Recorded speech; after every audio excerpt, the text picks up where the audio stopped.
இப்போ பாருங்க set temperature பார்க்கலாம். Set temperature 170. இப்போ இது ரூம் டெம்பரேச்சர் தான் செய்யுது. இப்போ பாருங்க ஜஸ்ட் நீங்க தாசி படுத்தினா அந்த செட் பட்டன் பிரஸ் பண்ணீங்கன்னா ஜஸ்ட் இத அப் பண்ணுங்க. அதே மாதிரி செட்ட கம்மி பண்ணணுமா இத டவுன் பண்ணுங்க. அவ்வளோதான். நீங்க உங்க பாட்டில் கப்புக்கு தகுந்த மாதிரி நீங்க இத மாத்திக்க முடியும்.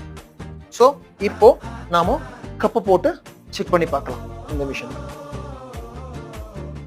பச்சை குத்திக்கின உன்னோட பேர வலியில குச்சேண்டி 10,000 வீர பச்சை குத்திக்கின